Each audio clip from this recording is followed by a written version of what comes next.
যা তোমার হৃদয়ে বিচরণ করে তা তোমার হৃদয়েরই অংশ।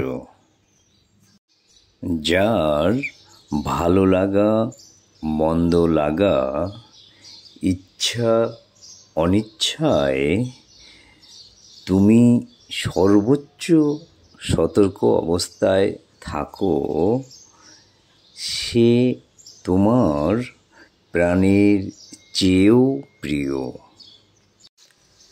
তুমি যে কোনো পরিস্থিতিতেই হোক না কেন সুন্দরতম আচরণেই তার কাছে নিজেকে উপস্থাপন করবে।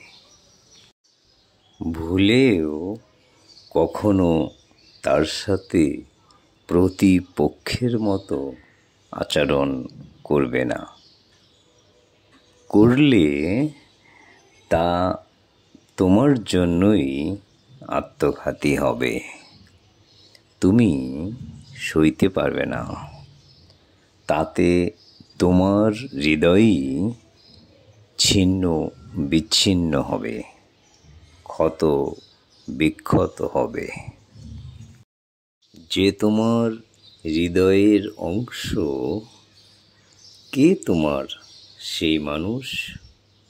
শীঘ্রই তাকে জানতে পারবে।